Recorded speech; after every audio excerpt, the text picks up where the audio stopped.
Sabagon, seperti biasa bagaimana kabar kalian di minggu ini? Semoga semuanya baik-baik saja. Kali ini kita akan membahas tentang kemungkinan apa yang akan terjadi di chapter 1110 yang kabar beredar mengenai isi chapter tersebut adalah disinyalir akan dibocorkan informasi terkait dengan salah satu senjata kuno yang masih dirahasiakan yakni Uranus. Kita akan juga sedikit membahas mengenai pidato yang akan disampaikan oleh Vegapunk dengan menunggu waktu kurang lebih 10 menit yang akan berlangsung nanti. Beberapa hal mengenai chapter 1110 ini juga akan kita sedikit bicarakan. Jadi apa saja itu? Sebelumnya silahkan ambil cemilan kalian dulu dan jangan lupa tinggalkan jempol dan juga komen setelah video ini berakhir. Bagaimana pendapat kalian terhadap chapter 1110 nanti? Jika sudah, terima kasih banyak dan bersiaplah nakama. Tarik jangkar dan mari kita berlayar.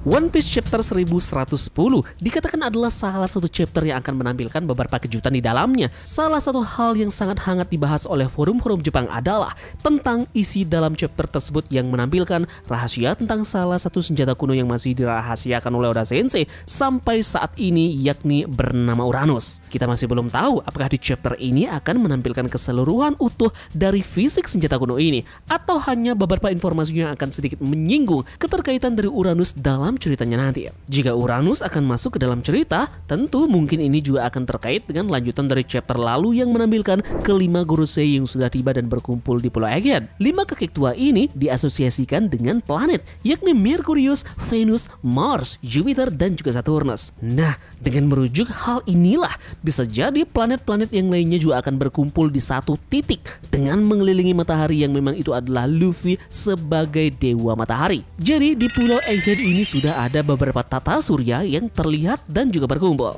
Nah, sisanya mungkin saja akan segera berkumpul seperti halnya nama dari salah satu senjata kuno lainnya yakni Uranus yang juga nama planet. Jadi mereka semua akan menyatu dan berkumpul di Pulau Aegean untuk mengelilingi matahari yang dimana itu adalah Luffy sendiri. Jika memang benar itu adalah Uranus yang akan segera tampil di Aegean, beberapa hal yang terkait dengan senjata kuno ini juga akan kembali diperlihatkan. Seperti ada rumor yang menyebut bahwa Mother Flame milik Im Sama akan muncul kembali dan menyerang Pulau Aegean karena yang kita ketahui bersama Mother Flame adalah salah satu indikasi kuat senjata kuno Uranus itu sendiri. Ada lagi satu benda yang disinyalir merupakan senjata kuno Uranus, yakni bisa jadi juga itu adalah robot kuno yang kita lihat di Pulau Aegean. Meski masih lemah, namun bisa jadi ini adalah opsi pilihan dari Mother Flame sebelumnya yang akan mengelilingi matahari di satu titik pada Pulau Aegean.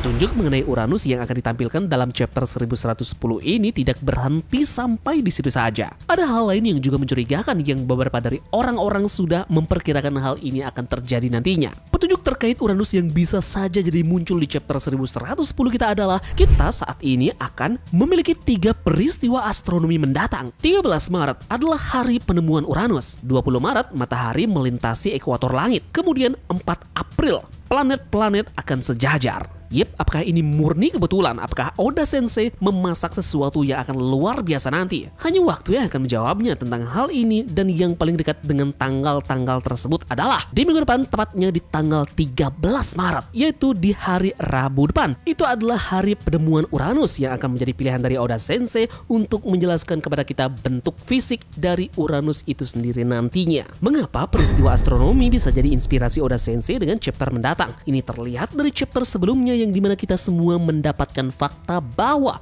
kemarin pada tanggal 29 Februari matahari dan Saturnus berada dalam posisi konjungsi yang dalam. Yep, konjungsi ini terjadi ketika matahari dan juga Saturnus bertemu dalam derajat zodiak yang sama. Itu terjadi setahun sekali dan merupakan peristiwa astrologi yang penting. Yep, gilanya adalah Oda Sensei seperti sudah memprediksikan semua ini di mana bertepatan pada hari Minggu tersebut. Manga One Piece menampilkan Luffy yang berhadapan dengan Saturnus dengan tangan darinya meremas wajah dari Gorosei ini. Apakah ini suatu kebetulan? Tampaknya tidak. Ini bisa jadi hal yang memang direncanakan oleh Oda Sensei. Beliau selalu saja terinspirasi dari hal dunia nyata yang merupakan memang rencana yang beliau persiapkan. Jadi mungkin bisakah kita menyebut bahwa tanggal 13 Maret di mana itu adalah tanggal penemuan dari Uranus? Kemungkinan besar di minggu depan tanggal tersebut akan menjadi inspirasi dari Oda Sensei kembali memunculkan dan memperlihatkan kita semua wujud sebenarnya dari senjata kuno bernama Uranus.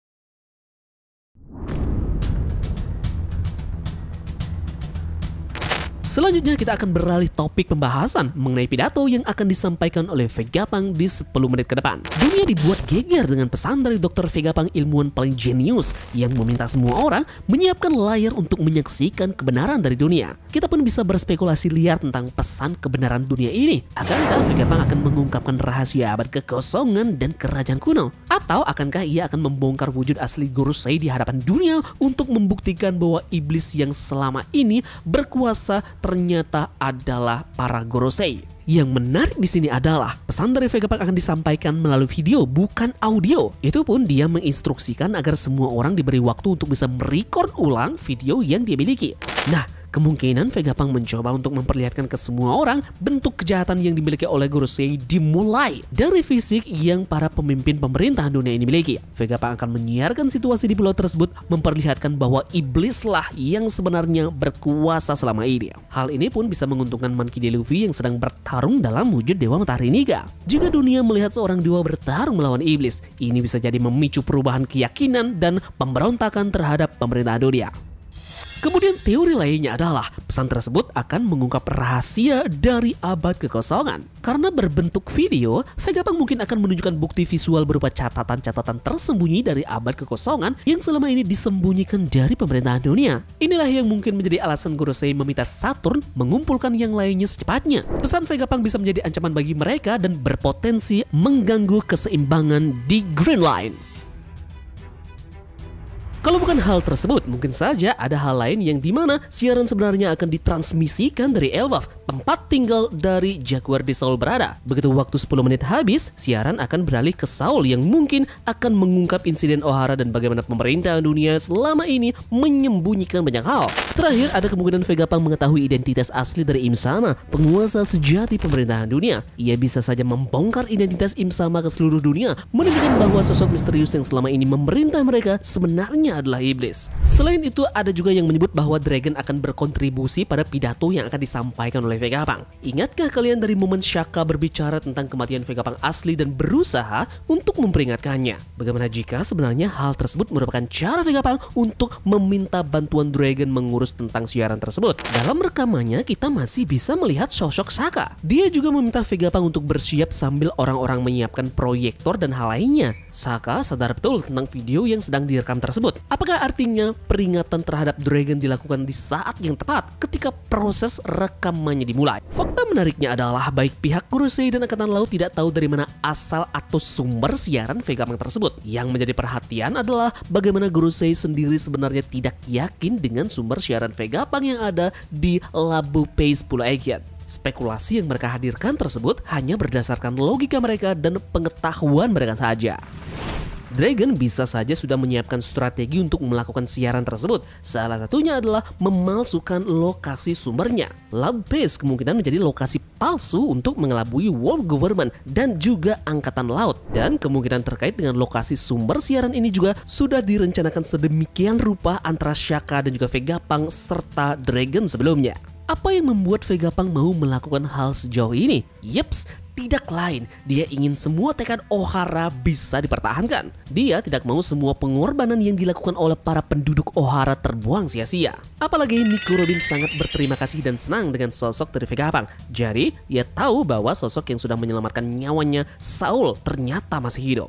Dan yang menarik juga adalah beberapa elemen dari peristiwa Ohara muncul di Pulau Aegean. Contohnya saja ya adalah para pasukan bajak laut raksasa. Mereka memiliki satu tujuan, yakni melindungi hasil pengorbanan penduduk Ohara dengan menyelamatkan Vegapunk, sekaligus menyelamatkan Luffy tentunya. Lalu bagaimana kemudian pasukan revolusi mempersiapkan semua siaran ini? Satu hal yang perlu diingat dari pasukan revolusi adalah bagaimana mereka memiliki sumber daya yang luar biasa dalam dunia One Piece. Beberapa sumber daya yang dimiliki oleh pasukan revolusi adalah informasi, senjata, pasukan, dan masih banyak hal yang lainnya. Itulah yang kemudian menjadikan pasukan revolusi merupakan ancaman besar bagi world government. Pasalnya, mereka bisa saja menggulingkan sebuah kekuasaan. Jadi sumber daya inilah yang kemungkinan Dragon manfaatkan untuk menolong Vegapunk untuk menyiarkan informasi itu. Dengan memanfaatkan sumber daya manusia yang mereka miliki, pasukan revolusi bisa saja menyebarkan siaran Vegapunk ke penjuru dunia. Vegapunk merupakan sahabat dan sosok penting dalam masa lalu Dragon.